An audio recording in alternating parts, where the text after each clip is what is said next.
नहीं नहीं, हनुमान बेनीवाल जी चाहे कैसे ही हैं, लेकिन वो तो अल्टीमेटली तो किरोड़ीलाल जी के शिष्य ही रहे हैं। वो कहते भी हैं इस बात को, मुझे उंगली पकड़ के राजनीति किरोड़ीलाल जी ने सिखाई है।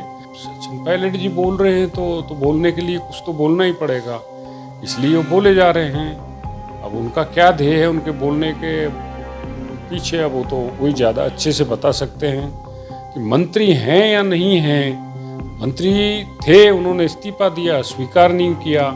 स्वीकार नहीं हुआ है तो आदमी अपने दायित्व को तो निभाएगा ना। तो ऐसे थोड़ी बैठा रहना पड़ेगा कि मैं बैठा हूँ, मेरा मंत्री पद स्वीकार नहीं हुआ इसलिए मैं ये काम नहीं कर सकता। नहीं, उनको ये काम करना चाहिए, कर रहे हैं और ये बड़ी खुशी की बात है। हमारे साथ मौजूद हैं जगमोहन मीणा। सीधी बात करते हैं सर, आज दौसा के दौरे पर हैं, क्या कुछ प्रोग्राम हैं और लगातार जनता के बीच भी जा रहे हैं? नहीं, जनता के बीच में तो रहना ही है। प्रोग्राम आज तो 2 मशीन थी, उनका उद्घाटन था जनरल हॉस्पिटल में। इसके बाद में एग्रीकल्चर विभाग का कोई किसानों का कार्यक्रम है, उसमें जाऊंगा। फिर मेरे मंडल अध्यक्ष थे कुंडल के, उनकी माँ का स्वर्गवास हो गया, तीये की बैठक है, उसमें जाके और फिर मैं जयपुर निकल जाऊंगा। लगातार जनता के बीच में है चुनाव परिणाम के बाद में, क्या कुछ मुद्दे सामने आ रहे हैं? क्या कुछ लोगों जो जनता की जो मांगे हैं, कौन से ऐसे काम हैं जो प्रायोरिटी पे आप करना चाहते हैं विकास के तौर पर? जनता की जो आम रोज़ की उसकी शिकायतें जो होती हैं उन्हीं के बारे में, तो वो तो लगातार रहती हैं। किसी का कोई तहसील में काम है, किसी का थाने का में काम है, का छोटे मोटे काम है, बिजली का है, पानी का है, सड़क का है, पंचायतों के पुनर्गठन का है। वो इश्यूज आते रहते हैं, उनसे बात करते हैं और जो भी आवश्यक समाधान ऐसा होता है, लगता है काम होने वाला, तो निश्चित रूप से जो करने वाली कॉम्पिटेंट अथॉरिटी है उससे बात करते हैं और उनके काम का निस्तारण करते हैं समस्याओं का। लेकिन सर, अगर लगभग सरकार को 1.25 साल हो गया है बने हुए, राजस्थान की राजनीति की बात करें या दौसा की राजनीति, किस तरह देखते हैं? क्योंकि जिस तरीके से विधानसभा जो सत्र चला है आपकी बार, ऐसा कहा जाता है कि जिस तरीके से शब्दों का प्रयोग किया गया और जिस तरीके से हो हल्ला रहा पूरे सत्र के दौरान। देखो, अब ये तो बहुत बड़ा अनुभवी आदमी से आपको पूछना चाहिए। विधानसभा मैंने तो कभी ना तो अटेंड की ना कभी देखी घुस के, पर हाँ ये कहूँगा कि भारतीय लोकतंत्र के लिए ये आवश्यक है कि सदन में मर्यादा को ध्यान रखा जाए और मर्यादापूर्ण शब्दों का उपयोग किया जाए, ताकि उसी में अच्छाई है, उसी में भलाई है। मर्यादा बनाए रखना परम आवश्यक है। अगर कोई ऐसे शब्दों का उपयोग माननीय सदस्य करता है जिनको कार्रवाई से ही हटाया जाए, तो ऐसे शब्दों का उपयोग ही जान नहीं करना चाहिए। और मैं ये भी कहूँगा आपके चैनल के माध्यम से कि जनता बड़े विश्वास के साथ जनप्रतिनिधि चुनकर भेजती है। जनता की समस्याएं वहाँ रखनी चाहिए। ये छोटी मोटी बातों पर इसने वो बोल दिया, उसने ये बोल दिया, आप 15 दिन 20 दिन लड़ाई झगड़ा करके बाहर आ जाएं तो उससे जनता को क्या मिला? ये जनप्रतिनिधियों को सोचना चाहिए। एमएलए को इस पर गंभीरता से विचार करना चाहिए और आसन का सम्मान करते हुए वहाँ की कार्रवाई में भाग लेना चाहिए। आपको लगता है कि इस दौरान जो बजट सत्र था, बजट पे बात होनी चाहिए थी, जनता के जो मुद्दे हैं, काम हैं, उन पे बात होनी चाहिए, बल्कि आपस में बहस करने के अलावा? बिल्कुल बिल्कुल, जनता ये अपेक्षा करती है, वोट डालती है, जनप्रतिनिधि को निर्वाचित करती है, भेजती इसलिए है कि ये हमारे क्षेत्र की वहाँ मांग रखेगा, बात रखेगा, विकास करेगा, लोगों के साथ अगर कोई अन्याय होगा तो उसको रोकेगा। लेकिन ऐसा नहीं करके अगर ऐसे काम करते हैं तो ये तो स्वस्थ लोकतंत्र की परंपरा के लिए ठीक नहीं है। लेकिन सर, जिस तरीके से 1.25 साल से जो राजनीति चल रही है राजस्थान की, मुख्य रूप से जो केंद्र बिंदु हैं किरोड़ीलाल मीणा हो, सचिन पायलट हो, कहते हैं, और विधानसभा में तो अब की बार सिर्फ किरोड़ीलाल ही गूंजा गया। विपक्ष की तरफ से किरोड़ीलाल के ऊपर काफ़ी कुछ सॉफ्ट जो कहते हैं वो कहा गया कि किरोड़ीलाल मीणा कहाँ हैं, कृषि मंत्री हैं आखिर में। ना, वो अस्वस्थ थे, उन्होंने छुट्टी मांगी थी और माननीय अध्यक्ष जी ने छुट्टी सैंक्शन की थी। अब वो थोड़ा स्वस्थ हैं, घूमने फिरने भी लगे हैं, तो इसलिए वो तो इस कारण से नहीं जा पाए।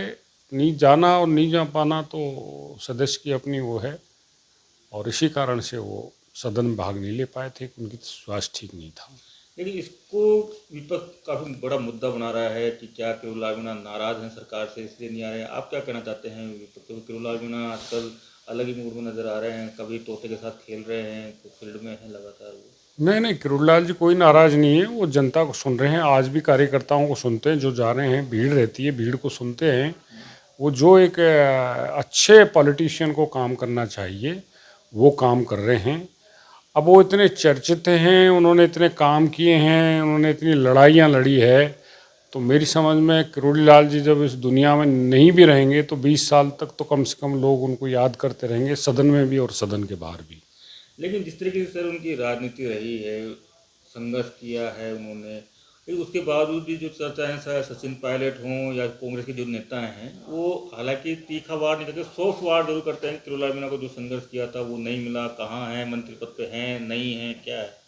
अब ये तो विरोधियों का काम ही है सर, वो तो टारगेट करेंगे ही कि किसी तरह से ये लेके और किसी बात को आगे बढ़ाया जाए, कटाक्ष भी करेंगे, मीठा तीर भी मारेंगे। तो ये तो उनका, विपक्षियों का अपना काम है, जो उनकी जगह कोई और होता तो वो भी करता।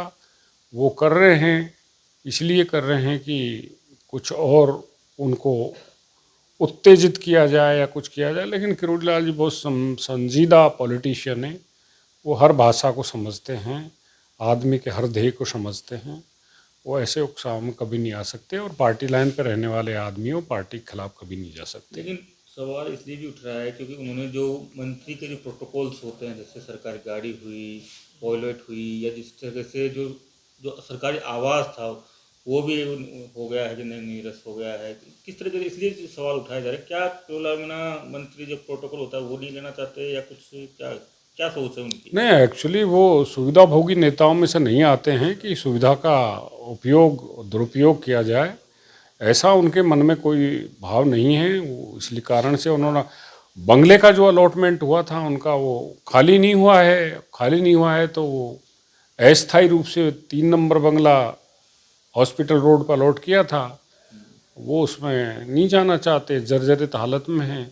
इसलिए उन्होंने कहा मेरा को तो ये बंगला निरस्त कर दिया जाए, कभी वो खाली होगा तो उसमें निश्चित रूप से वो अपना सामान रखेंगे और रहेंगे।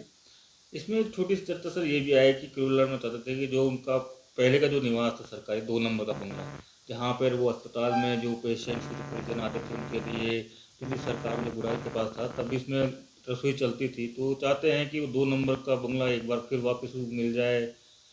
इस तरीके की भी है, मन नहीं लगा हुआ है उनमें 2 नंबर के। नहीं नहीं, ऐसा कुछ नहीं है। उनको माया मोह और इनसे तो मोह रहा नहीं कि भाई यही बंगला मिले, कि यही गाड़ी मिले, कि यही पद मिले, ऐसा कुछ नहीं है। वो तो 2 नंबर बंगला तो अलॉट भी हो गया, एग्रीकल्चर डायरेक्टर हैं उनके वहीं, उन्हीं को, तो उसमें ऐसी कोई जिद वाली बात नहीं है। ना उनका वहाँ कोई लेने का ऐसा मन था कि भाई मुझे यही मिलना चाहिए, तो ऐसी कोई बात नहीं है। बंगले वाली तो कोई बात ही नहीं है उनके मन में।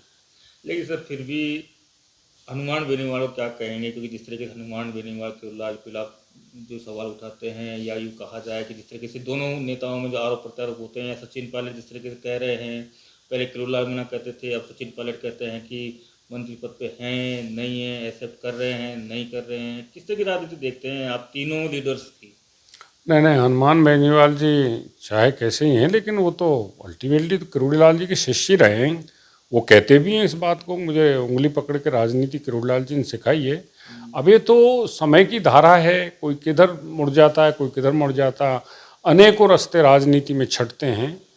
तो जो मित्र होते हैं वो भी विपरीत चले जाते हैं, विपरीत होते हैं वो भी मित्र बन जाते हैं। तो राजनीति का तो यही है, ये दस्तूर। तो इसमें ऐसी कोई बात नहीं है। सचिन पायलट जी बोल रहे हैं तो बोलने के लिए कुछ तो बोलना ही पड़ेगा, इसलिए वो बोले जा रहे हैं। अब उनका क्या ध्येय है उनके बोलने के पीछे, अब वो तो वही ज़्यादा अच्छे से बता सकते हैं कि मंत्री हैं या नहीं हैं। मंत्री थे, उन्होंने इस्तीफा दिया, स्वीकार नहीं किया। स्वीकार नहीं हुआ है तो आदमी अपने दायित्व को तो निभाएगा ना। आपदा भी तो उन्हीं के पास में है, जनाभाव अभियोग भी तो उन्हीं के पास में है। तो एक आदमी अगर कोई कहीं का ही अगर किसी कारणवश कोई प्राकृतिक आपदा में भी अटका पड़ा है तो ऐसे थोड़ी बैठा रहना पड़ेगा कि मैं बैठा हूँ, मेरा मंत्री पद स्वीकार नहीं हुआ इसलिए मैं ये काम नहीं कर सकता। नहीं, उनको ये काम करना चाहिए, कर रहे हैं, और ये बड़ी खुशी की बात है कि वो अपने दायित्व का अच्छी तरह से निर्वहन कर रहे हैं कि मुझे करना है। लास्ट के 2 सवाल पूछो। गोविंद सिंह डोटासरा के लिए क्या कहेंगे, जिस तरीके से वो शाहरुख कह के जिस तरीके से हमला बोलते हैं केवलाल मीणा के ऊपर या बीजेपी सरकार के ऊपर, किस तरह के देखते हैं उनकी अलग ही राजनीति? ना हमले वाली क्या बात है, गोविंद सिंह डोटासरा बोलते हैं, अब उन्होंने मन से ये कहा साडू है, तो मेरे को तो मिलते हैं तो मैं उनको कहता हूँ साडू के, मैं भाई हूँ उनका, तो मैं भी आपका साडू का छोटा भाई हुआ, तो उसमें तो क्या है, वो बोलने में वो ऐसा ये हंसी मजाक का बात हो सकती है, ऐसी कोई बात नहीं है। डोटासरा जी अच्छा है अपने आप में, अपनी तैयारी पार्टी की तरफ से, वो पार्टी के अध्यक्ष हैं और ढंग से अपना जैसा नेता को करना चाहिए वो अपनी उससे अपनी सोच में अच्छा कर रहे होंगे। तो ये तो जनता जज करेगी कि वो किस भाव में बोल रहे हैं या किस ढंग की राजनीति कर रहे हैं, मैं नहीं कर सकता उसमें टिप्पणी। लास्ट सवाल पूछूंगा सर, आप राम लक्ष्मण की जोड़ी के नाम से जाना जाता है आपको। केवलाल मीणा जब विपक्ष में थे, जब सड़क पर संघर्ष कर रहे थे, वीरांगनाओं के संघर्ष के दौरान उनको चोट भी लगी थी, कभी बीच में बात होती है कि नहीं अब काफ़ी संघर्ष हो गया है, उम्र भी ढलती जा रही है कि अब थोड़ा सा चलो आराम कर लिया जाए, क्या कहते हैं केवलाल मीणा, ऐसी कोई बात होती है तो? नहीं नहीं, शेर कभी थकता नहीं है और ना शेर घास खाता है। उसका नाम किरोड़ी लाल है, वो अलग माटी से बना हुआ है। वो अपना संघर्ष वो मरते दम तक जारी रखेंगे। वो हर आदमी के लिए लड़ते हैं, हर समाज के लिए लड़ते हैं, हर व्यथित, दुखी, दलित, कोई भी अभाव वाला आदमी उनके पास जाता है तो उनकी वो प्राथमिकता होती है, उसको नहीं छोड़ेंगे। उसके लिए काय की उम्र और काय का स्वास्थ्य सब ठीक चल रहा है।